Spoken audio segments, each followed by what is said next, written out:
Carl Erskine from Anderson, Indiana, was admired by his teammates and adored by the fans. Erskine pitched 2 no-hitters, won 20 games in 1953, and set a record by striking out 14 Yankees in 1 game of the 1953 World Series. And he was blessed with the name that best suited the unique Brooklynese tongue, Ersk. Hey, Ersk, we're with you, Ersk. Monica.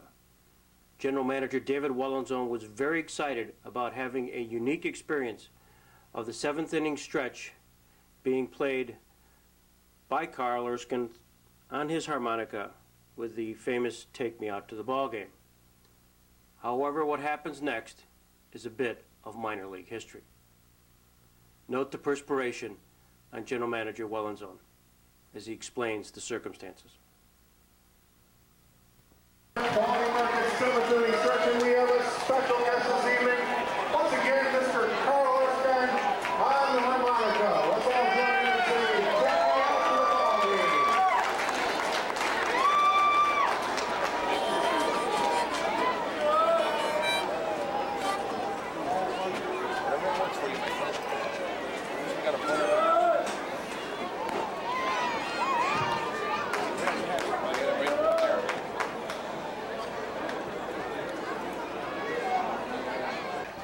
We have a new invention, the top of the 8th stretch.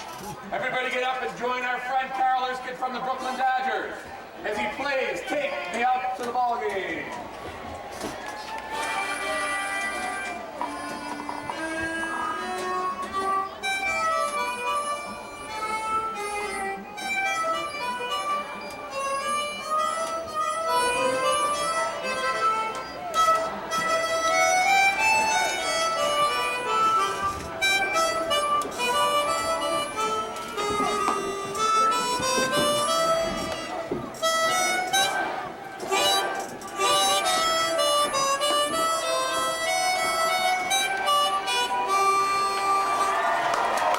Gentlemen, from the 57 Dodgers, Carl Erskine, the top of the 8th stretch. When in doubt, buddy, make it up. Only in minor league baseball. Showbiz, right? When in doubt, make it up. I'll tell you what, Gentlemen. not only is it the first Dodger team back, it's the first time in the top of the 8th that the home crowd stood and sung, and Take Me Out. Like as Greg said, only in minor league baseball. Anything goes, right? Super. Hey, they were singing. I could hear them. Oh, sure. They were on top of you. You know what? We prepped them in that fitting before. They were ready now. Good job. Oh, that's great. Just to the top of the 9th, too. Why not? All right, let's keep it inventing.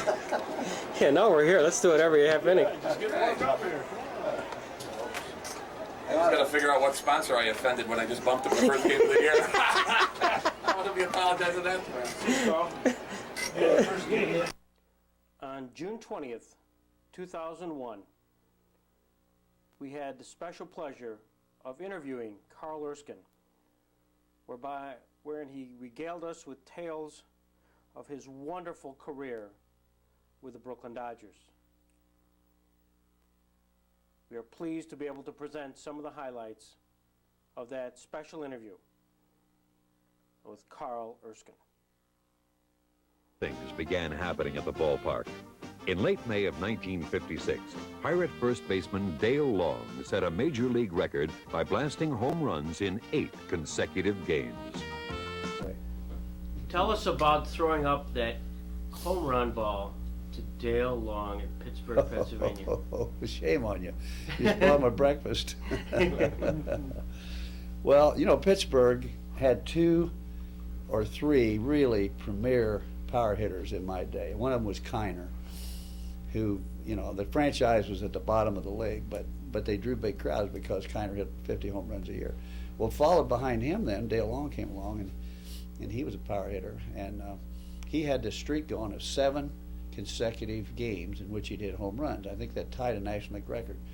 We came into town on a Sunday night after we played in New York on Sunday, and then we, either maybe Monday morning early, I guess it was, we came in on a train and bought newspapers. Well, the headlines were all, everything was about Long, who just hit his 7th home run in 7 consecutive games, tied the record.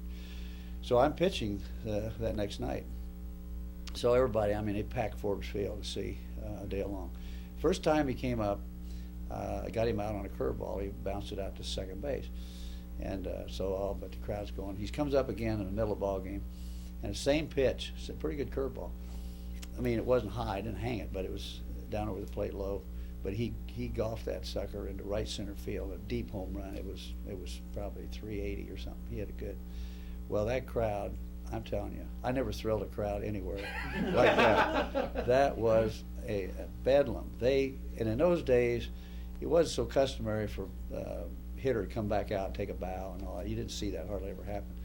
Well, he went in the dugout after he circled the bases, and this crowd is absolutely going bananas. He hit the 8th home run, and so now I think Bob Skinner, as I recall, Bob Skinner was the next hitter. Whoever the next hitter was, steps up to get in the plate, and the crowd is deafening. He won't quit yelling. Man, they've thrown me a new ball already. I'm out there ready to go, and hitter steps back out. I think it was Skinner. He steps back out, and he waits. Well, they wouldn't quit yelling. So finally, Dale Long finally has to come back out of the dugout.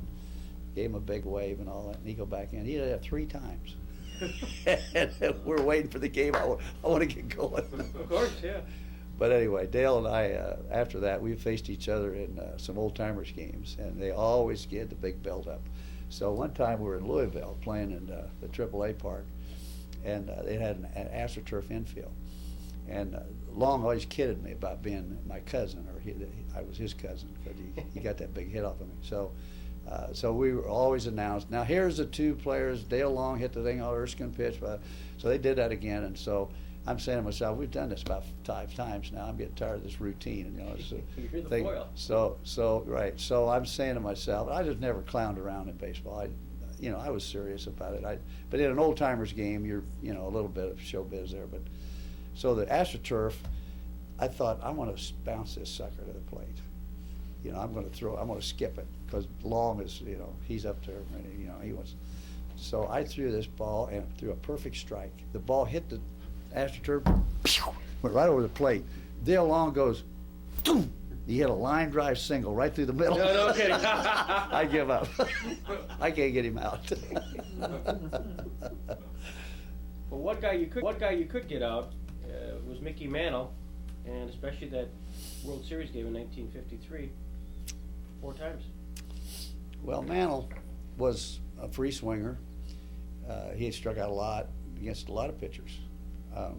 But I had this overhand curveball that he really didn't like, and he'd swing at bad ones, which would make him look bad. I mean, if you swing and miss, a good strike, but I'd bury it right in the dirt. He'd chase it, and then he'd start looking for it, and he'd throw a fastball. He'd take it.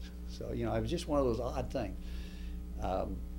Mantle, actually, I struck him out 4 times in a '53 series in one game, but I'd faced him a few other times, and had some other strikeouts against him. But he hit a home run off me one time in spring training. That's the only time he hit. I threw him a low fastball. I had two balls, no strikes on him at Miami Stadium. And it was a spring game. So I'm just going to try to throw a strike. And he hit a shot back over my head, straight away center, clear out of the ballpark. It never did come down.